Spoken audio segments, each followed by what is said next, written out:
അമേരിക്കയിൽ ഒരു ചൊല്ലാണ് milk it when you can. അതിന് നമ്മൾ മലയാളം പതിപ്പിലേക്ക് പറയുമ്പോൾ കറന്നെടുക്കുക, അവസരം കിട്ടുമ്പോൾ കറന്നെടുക്കുക, അല്ലെങ്കിൽ മുതലാക്കുക എന്നൊക്കെ പറയുന്ന ഒരു അർത്ഥമാണ് അതിന് വരുന്നത്.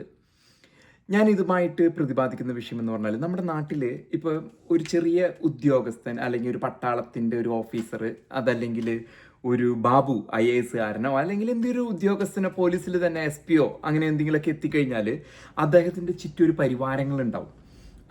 തന്നെയല്ല, ഇന്ത്യൻ സംസ്കാരം അതല്ലെങ്കിൽ അറബ് സംസ്കാരം, ഇന്ത്യൻ സംസ്കാരം പോലെയുള്ള സംസ്കാരങ്ങളിൽ അവർ അടിമയേക്കാളും കഷ്ടമാണ് അവരുടെ ജീവിതം. ഈ മനുഷ്യൻ്റെ ഷൂ പോളിഷ് ചെയ്ത് കൊടുക്കുക, അല്ലെങ്കിൽ കാറ് കഴുകുക, ഇത്തരത്തിലുള്ള വൃത്തികെട്ട പരിപാടികളൊക്കെ ചെയ്യിപ്പിക്കും. നമ്മൾ എപ്പോഴും കാണുന്നതാണ്. ഇന്ത്യൻ മിലിറ്ററി ആണെങ്കിലും അതല്ലെങ്കിൽ രാഷ്ട്രീയ രംഗത്താണെങ്കിലും രാഷ്ട്രീയക്കാർ മുതലെടുക്കുന്നത്, രാഷ്ട്രീയക്കാർ നമ്മളുടെ അയൽ സംസ്ഥാനങ്ങളിലൊക്കെ, കേരളത്തിൽ അത് കുറവാണെന്ന് വേണമെങ്കിൽ പറയാം, പക്ഷേ വടക്കേ ഇന്ത്യയിലൊക്കെ പോയി കഴിഞ്ഞാൽ ഒരു നല്ലൊരു പദവിയിൽ എത്തിക്കഴിഞ്ഞാൽ, ഒരു മുഖ്യമന്ത്രിയോ അതല്ലെങ്കിൽ ഒരു അങ്ങനെ പോലീസ് ഉദ്യോഗസ്ഥൻ എന്ന നിലയിലൊക്കെ എത്തിക്കഴിഞ്ഞാൽ അവർ ആ പരിവാരങ്ങളെ കൊണ്ട് ജോലി എടുപ്പിക്കും. അവരുടെ എല്ലാ വിധത്തിലുള്ള ജോലികളും, വീട്ടുജോലികൾ തൊട്ടുള്ള എല്ലാം അവരെ കൊണ്ട് ചെയ്യിക്കുന്നത് നമുക്ക് കാണാം. അതേ സംസ്കാരം ഇന്ത്യൻ ഒറിജിനായിട്ടുള്ള 2 വ്യക്തികളാണ്. ഒന്ന് FBI director cash Patel, 2 JD വാൻസിൻ്റെ ഭാര്യ ഉഷ വാൻസ്. അപ്പോൾ ഇതിൽ ഈ കാഷ് പട്ടേലിനെ പറ്റി പറയുമ്പോൾ 2016 ട്രംപ് വലിയൊരു പ്രശ്നത്തിൽ ഉൾപ്പെട്ട സമയത്ത് അവിടെ ട്രംപിനെ, അതായത് റഷ്യൻ കൊലൂഷൻ, റഷ്യക്കാരുമായിട്ട് ട്രംപിന് ബന്ധമുണ്ടായിരുന്നു എന്നാണ് അന്നത്തെ FBI ഡയറക്ടർ ജെയിംസ് കോമി കണ്ടെത്തിയത്. അത് ഒബാമ ഭരണകൂടത്തിൽ ഇദ്ദേഹത്തിൻ്റെ പല വ്യക്തികളും ട്രംപ് ടവറിൽ വരുന്നു, ന്യൂയോർക്കിൽ ഇവരുമായിട്ട് സംസാരിക്കുന്നു. അപ്പോൾ ജെയിംസ് കോമീനെ ട്രംപ് ഫയർ ചെയ്തു. അപ്പം ട്രംപിനെതിരായിട്ട് എന്തൊക്കെയോ പ്രശ്നങ്ങൾ അവിടെ ഉരുത്തിരിഞ്ഞ് വന്നിരുന്നു. പക്ഷേ നമ്മൾ ഇന്ത്യൻ രാഷ്ട്രീയത്തിൽ നമ്മളൊക്കെ കാണുന്ന പോലെയുള്ള അഡ്ജസ്റ്റ്മെൻറ്റ് രാഷ്ട്രീയങ്ങൾ ഇവിടെയുണ്ട്. ഇപ്പോൾ എപ്സ്റ്റീൻ ഫയലുകൾ നോക്കുകയാണെങ്കിൽ, ബൈഡൻ ഭരണകൂടത്തിലിരിക്കുന്ന സമയത്ത് വേണമെങ്കിൽ എപ്സ്റ്റീൻ ആ ഫയലുകളുടെ അടിസ്ഥാനത്തിൽ ട്രംപിനെ പൂട്ടാമായിരുന്നു. പക്ഷെ അത് ചെയ്തില്ല.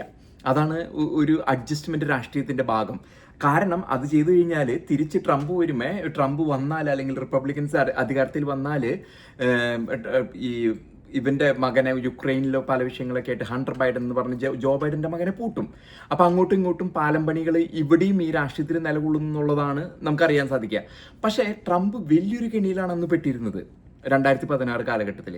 ആ ഒരു കെണിയിൽ നിന്നും ട്രംപിനെ അതിവിദഗ്ധമായിട്ട് രക്ഷിച്ചു കൊണ്ടുവന്നതാണ് കാഷ് പട്ടേൽ. അദ്ദേഹം കഴിവുകൊണ്ടല്ല, ലോയൽറ്റി, അതായത് വിധേയത്വം ആണ് കാഷ് പട്ടേലിന് ഇതായത്. അതല്ലെങ്കിൽ ഒരു വെള്ളക്കാരനല്ലാത്ത ഒരു ഇന്ത്യക്കാരനെ കൊണ്ടുവന്ന FBI ഡയറക്ടർ പോലെയുള്ള ഒരു പ്രഥമ സ്ഥാനം കൊടുക്കാനായിട്ടുള്ള സാധ്യത വളരെ വിരളാണ്. അപ്പോൾ ഈ കാഷ് പട്ടേലിനെ പറ്റി പറയുന്നത്, അദ്ദേഹത്തിൻ്റെ ഒരു വെള്ളക്കാരിയായ ഗേൾഫ്രണ്ടാണ്. FBIയുടെ പ്രൈവറ്റ് ചാർട്ടർ ജെറ്റുകളിലാണ് ഈ സ്ത്രീ കിടന്ന് കറങ്ങുന്നത്.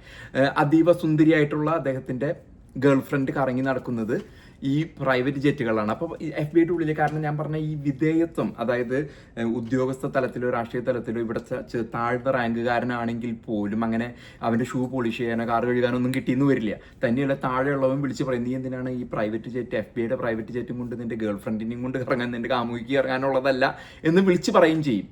അപ്പം അതാണ് ഞാൻ പറഞ്ഞത്, മുതലാക്കുക എന്ന ആ സംസ്കാരത്തിൻ്റെ ഭാഗമായിട്ടാണ് കാഷ് പട്ടേൽ. കാരണം കാഷ് പട്ടേലിനെ ട്രംപ് തൊടില്ല. ട്രംപ് ഭരണകൂടത്തിലെ തുളസി ഗബാർഡ്, അതല്ലെങ്കിൽ ക്രിസ്റ്റീന നോം എന്ന് പറഞ്ഞ DHS സെക്രട്ടറി, ഇവരൊക്കെ പുറത്തു പോകേണ്ടി വന്നു.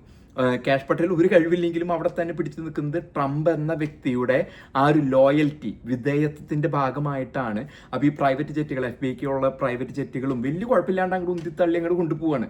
ഇപ്പം അടുത്ത് കുറേ ആൾക്കാർ ഇദ്ദേഹത്തിൻ്റെ ഇമെയിലുകൾ ഇറാൻ ചോർത്തുകയും അങ്ങനെ ഒട്ടനവധി കാര്യങ്ങൾ FBI ഡയറക്ടറിനെ പറ്റി പുറത്തു വന്നു. പക്ഷേ ട്രംപ് സംരക്ഷിച്ച് കൊണ്ടുപോകുന്ന ഇതാണ്. പക്ഷെ അദ്ദേഹം നല്ലൊരു കറവക്കാരനാണ്.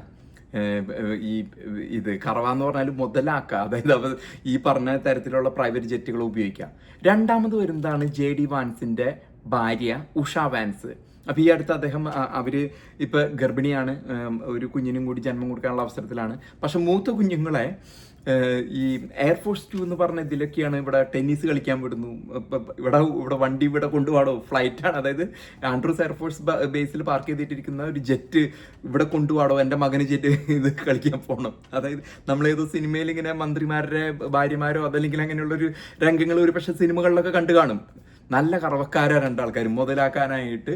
അപ്പോൾ അതിനെപ്പറ്റി സീക്രട്ട് സർവീസിലൊക്കെ ചോദ്യം വന്നു, എന്തുകൊണ്ടാണ് ഈ സ്ത്രീയുടെ മകനെ ടെന്നീസ് കളിക്കാൻ കൊണ്ടുപോകാനാണോ ഇവിടെ ജെറ്റ് ഒഫീഷ്യൽ ആവശ്യത്തിനുള്ള എയർഫോഴ്സ് 1 ട്രംപ് ഉപയോഗിക്കുന്നു, എയർഫോഴ്സ് 2 JD വാൻസ് ഉപയോഗിക്കുന്നു. അപ്പോൾ ഈ സ്ത്രീ വിളിച്ചിട്ട് ഇവരുടെ മക്കളെ ടെന്നീസിന് വിടാനൊക്കെ ഉഷ വാൻസ് വിടുന്നത്. നമുക്കറിയാം ഇവര് അല്പം ഷോ ഓഫിന് ഇവർ രണ്ടാൾക്കാരും യെയിൽ ലോ കോളേജിൽ JD വാൻസും ഉഷ വാൻസും ഒരുമിച്ച് പഠിച്ചപ്പോൾ അങ്ങനെയാണ് പ്രണയത്തിലായതും ഇങ്ങനൊരു ബന്ധത്തിലായതും.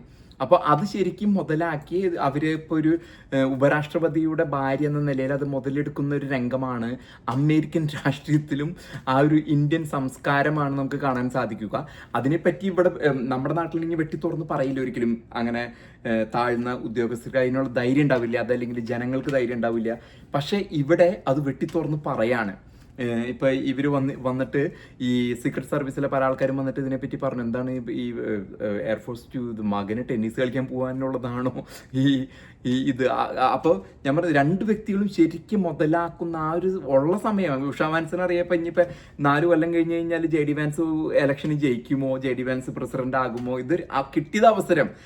വേറൊരു കാര്യം നമ്മൾ മനസ്സിലാക്കേണ്ടത്, ട്രംപ് അധികാരത്തിൽ കയറി ഏകദേശം 2 ആഴ്ചക്കുള്ളിൽ ഇവര് JD വാൻസിന് ഈ ഉഷ വാൻസ് ഭർത്താവിനെ പിടിച്ച് ഇന്ത്യയിൽ ചെന്ന് മോഡിയുടെ ഒപ്പം ഒരു ഫോട്ടോ എടുക്കലും പരിപാടികളും. കാരണം അത് മറ്റുള്ളവരെ ഷോ ഓഫ് എന്ന് പറയില്ല, അതിന് വേണ്ടിയിട്ടാണ് ഈ ഉഷ വാൻസ് അത് കാണിച്ചു കൂട്ടുന്നത്. അപ്പൊ അത് അമേരിക്കൻ രാഷ്ട്രീയത്തിലും ആ ഇന്ത്യൻ സംസ്കാരം അമേരിക്കൻ രാഷ്ട്രീയത്തിലും കൊണ്ടുവരുന്ന കാഴ്ചയാണ് നമുക്ക് ഇന്ന് കാണാൻ സാധിക്കുന്ന രംഗം.